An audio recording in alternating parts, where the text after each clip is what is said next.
Good evening friends, ISPCS academy में आपका स्वागत है। और आज़ादी के 75वीं वर्षगांठ की आप सबको हार्दिक बधाई। और जैसा कि आप जानते हैं कि हम विश्व के भूगोल को पढ़ रहे हैं, तो उसी में आगे हम देखेंगे सूर्यताप, चक्रवात आदि के बारे में। तो चलिए स्टार्ट करते हैं। यहाँ पर कथन ए है, वायुमंडल अधिकांश ऊष्मा परोक्ष रूप से सूर्य से तथा प्रत्यक्ष रूप से पृथ्वी के धरातल से प्राप्त करता है।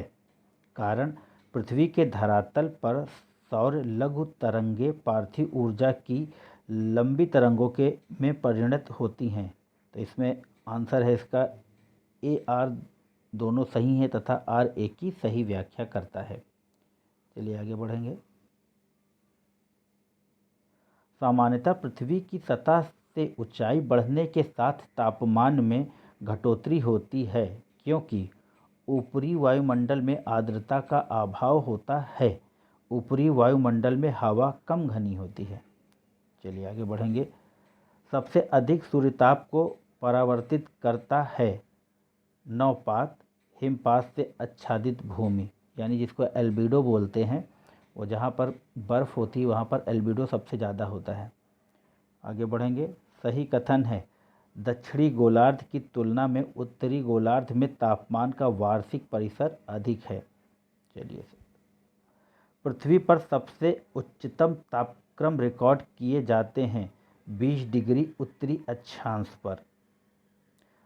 साफ रात मेघी रातों की अपेक्षा अधिक ठंडी होती है विकिरण के कारण।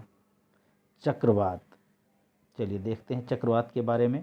कथन ए है यहाँ पर, पृष्ठीय वायु चक्रवात के केंद्र के ऊपर अभ्यंतर कुंडलित होती है। कारण हवा चक्रवात के केंद्रों में अवरोहित होती है। ए और आर दोनों सही है और आर ए का सही स्पष्टीकरण है। आगे बढ़ेंगे। टॉर्नेडो बहुत प्रबल उष्णकटिबंधीय चक्रवात हैं जो उठते हैं कैरेबियन सागर में। और कैरेबियन सागर कहाँ पर है? अटलांटिक ओशियन में। ठीक है, आगे बढ़ेंगे। संयुक्त राज्य अमेरिका में टॉर्नेडो एली कहा जाता है मिसिसिपी मैदान को। एली नहीं, वहाँ पर वैली है, टॉर्नेडो वैली, ये एली लिखा हुआ है इसमें। सामान्य रूप से टॉर्नेडो संबद्ध है USA से। टॉर्नेडो की तीव्रता को मापने हेतु प्रयोग में लाया जाता है फुजीटा स्केल। टाइफून नामक चक्रवात से अधिक प्रभावित क्षेत्र है, तो ये है चीन सागर। बल्कि आप कहेंगे तो ये साउथ ईस्ट एशिया में टाइफून आते हैं। ऑस्ट्रेलिया विली, चीन टाइफून, भारत चक्रवात, संयुक्त राज्य अमेरिका हैरिकेन। विली है उत्तर पश्चिमी ऑस्ट्रेलिया का उष्णकटिबंधीय चक्रवात। बागियो चक्रवात संबंधित है फिलीपींस से। हैरिकेन द्वारा क्षति के मापन के लिए उपयोग किया जाता है साफिर सिम्पसन मापक का। बैरोमीटर में पारे के तल की अचानक गिरावट सूचक है तूफान का।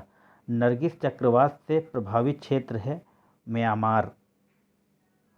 उष्णकटिबंधीय ट्रॉपिकल अक्षांशों में दक्षिणी अटलांटिक और दक्षिण पूर्वी प्रशांत क्षेत्रों में चक्रवात उत्पन्न नहीं होता। इसका कारण है समुद्री पृष्ठों के ताप निम्न होते हैं।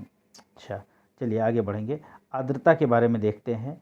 यहाँ पर कथन ए है, वायुमंडल में नमी की मात्रा अक्षांश से संबद्ध है। कारण नमी को जलवाष्प के रूप में रखने की क्षमता तापमान से संबद्ध है। ए आर दोनों सही है और आर ए का सही स्पष्टीकरण है। ग्रीष्म काल में आर्द्र ऊष्मा यानी ह्यूमिड हीट का अनुभव होता है जब मौसम उमस वाला होता है, जैसे आजकल का मौसम कभी ठंडा कभी उमस वाला। वायुदाब, यहाँ पर कथन ए है, दोनों गोलार्धों में 60 से 65 डिग्री अक्षांशों में उच्च दाब की बजाय निम्न दाब पट्टिका होती हैं। कारण निम्न दाब क्षेत्र भूमि पर नहीं बल्कि महासागरों पर स्थायी होते हैं। ये गलत है, ए सही परंतु आर गलत है।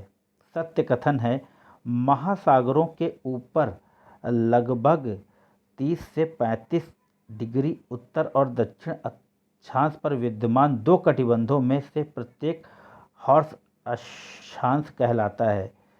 ठीक है, वायु दाब सबसे कम होता है ग्रीष्म ऋतु में। चलिए आगे बढ़ेंगे। बादल, वह बादल जो अत्यधिक तीव्र वर्षा से के लिए उत्तरदायी होता है।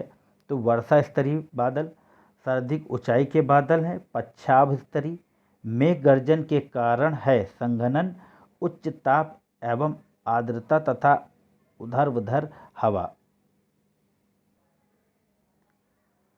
तो ये थे आज के कुछ वन लाइनर फैक्ट्स। आशा है आप सबको पसंद आएंगे। जय हिंद, जय भारत।